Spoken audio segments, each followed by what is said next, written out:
Hi everyone, welcome to Swarna traditional life. ఇవాళ special ఏంటంటే prawns masala curry. Sea food ఎక్కువగా ఇష్టపడే వారికి ఈ ఫ్రాన్స్ మసాలా కర్రీ చాలా బాగా నచ్చుతుంది. తప్పకుండా ట్రై చేయండి. అసలు లేట్ చేయకుండా తయారీ విధానం, కావాల్సిన పదార్థాలు తెలుసుకుందామా. ముందుగా 1 కేజీ రొయ్యలు తీసుకుని వాటిని బాగా క్లీన్ చేసుకోవాలి.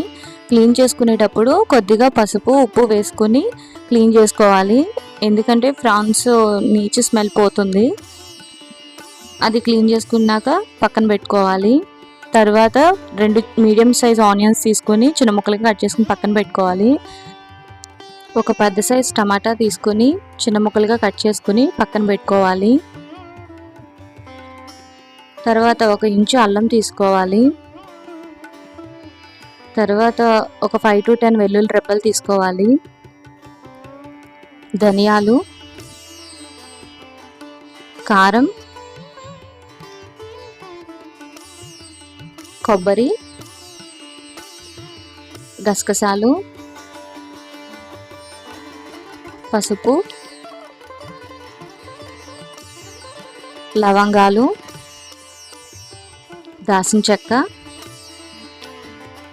యాలక్కాయలు, తగినంత సాల్ట్, ఒక 3 to 4 పచ్చిమిర్చి, తగినంత ఆయిల్.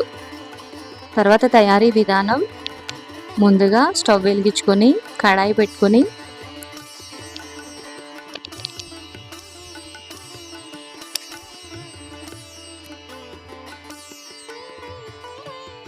రొయ్యలను క్లీన్ చేసి పక్కన పెట్టుకున్నాం కదా, అవి వేసుకోవాలి.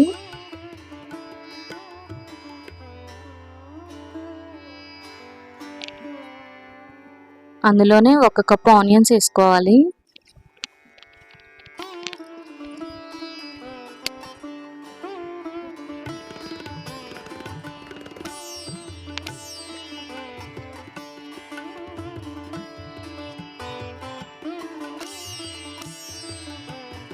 అందులోనే 2 టేబుల్ స్పూన్ల కారం వేసుకోవాలి.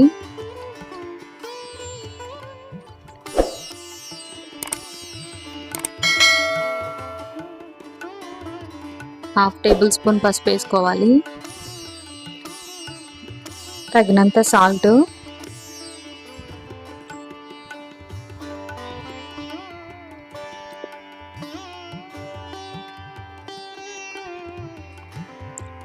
ఈ రొయ్యలు ఉడికించుకోవడానికి తగినంత వాటర్ తీసుకోవాలి.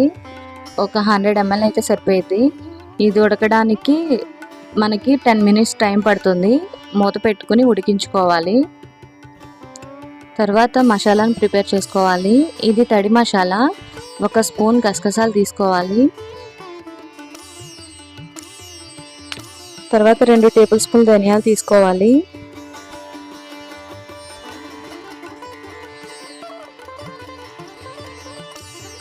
ఒక 5 to 10 వెల్లుల్లిపాయ రెబ్బలు తీసుకోవాలి.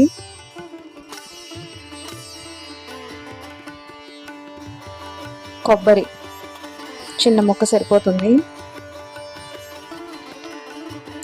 దాల్చిన చెక్క అరచెక్క సరిపోతుంది. ఒక 3 యాలక్కాయలు, లవంగాలు ఒక 6 to 7, 1 ఇంచు అల్లం. తర్వాత ఒక చిన్న ఉల్లిపాయను తీసుకుని ముక్కలుగా కట్ చేసుకుని మసాలాలో వేసుకోవాలి. ఇందులో కొద్దిగా వాటర్ వేసుకుని మెత్తని పేస్ట్లా తయారు చేసుకోవాలి. తయారైన తర్వాత మసాలా, మనం ముందుగా ఉడికించుకున్న కూర 10 minutes తర్వాత ఇలా అయింది. ఇది ఉడికిపోయినట్టే, మనకి మసాలా తయారైపోయింది, ఫ్రాన్స్ కర్రీ తయారైపోయింది. ఈ 2 తీసుకొని పక్కన పెట్టుకోవాలి. అసలు ప్రాసెస్లోకి వెళ్దాం. మరి ముందుగా కడాయి తీసుకుని అది హీట్ అయిన తర్వాత ఫ్రాన్స్ కర్రీకి కావాల్సినంత ఆయిల్ తీసుకోవాలి. నాన్ వెజ్ కర్రీస్కి ఎక్కువ ఆయిల్ పడుతుంది, అప్పుడే మనకి చాలా టేస్టీగా వస్తుంది.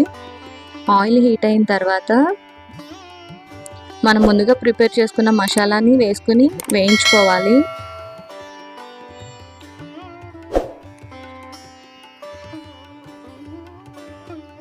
ఈ మసాలాని మీడియం ఫ్లేమ్లోనే వేయించుకోవాలి.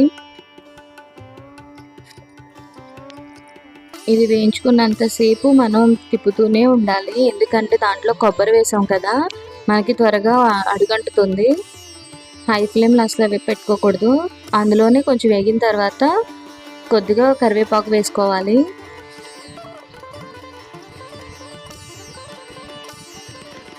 ముందుగా కట్ చేసుకున్న టమాటా ముక్కలు కూడా అందులోనే వేసుకుని బాగా వేయించుకోవాలి.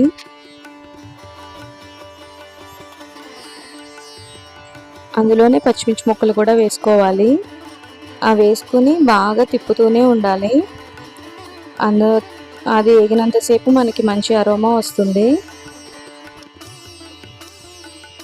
ఇది మనకి వేగడానికి 5 minutes టైం పడుతుంది.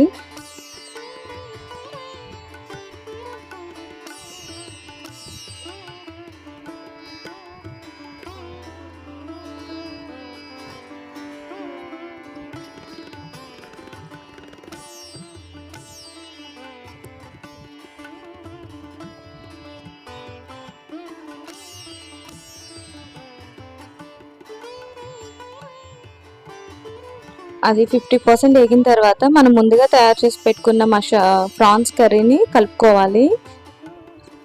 రెండు మిక్స్ అయ్యేటట్టు కలుపుకుంటూనే ఉండాలి. అది మనకి వేగడానికి 10 minutes టైం పడుతుంది. అది వేగి దాంట్లో ఉన్న ఆయిల్ మనకి పైకి రావాలి. అప్పుడే మనకి అది బాగా వేగినట్టు తెలుస్తుంది. 10 minutes తర్వాత ఇలా వస్తుంది కర్రీ.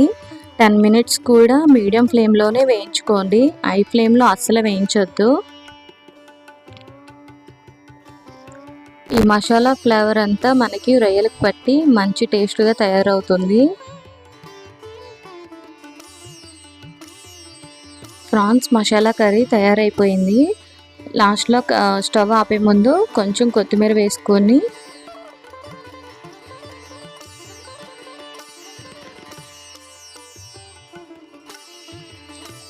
మనకి ఎంతో టేస్టీగా ఉండే ప్రాన్స్ మసాలా కర్రీ తయారైపోయింది.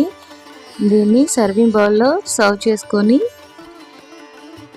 వేడివేడి అన్నంలో పప్పుచారు కానీ రసం కానీ పెట్టుకొని ఈ ప్రాన్స్ మసాలా కర్రీ వేసుకొని తింటూ ఉంటే నెక్స్ట్ లెవెల్. మీరు కూడా తయారు చేసుకుని టేస్ట్ ఎలా ఉందో మా కామెంట్ బాక్స్లో కామెంట్ చేయండి. ఈ వీడియో కనుక మీకు నచ్చినట్లయితే లైక్ చేయండి, షేర్ చేయండి, సబ్స్క్రైబ్ చేయండి. పక్కనే ఉన్న గంట సింబల్ని గట్టిగా కొట్టండి. మా అప్డేట్స్ అన్నీ మీకు వస్తాయి. Thank you for watching.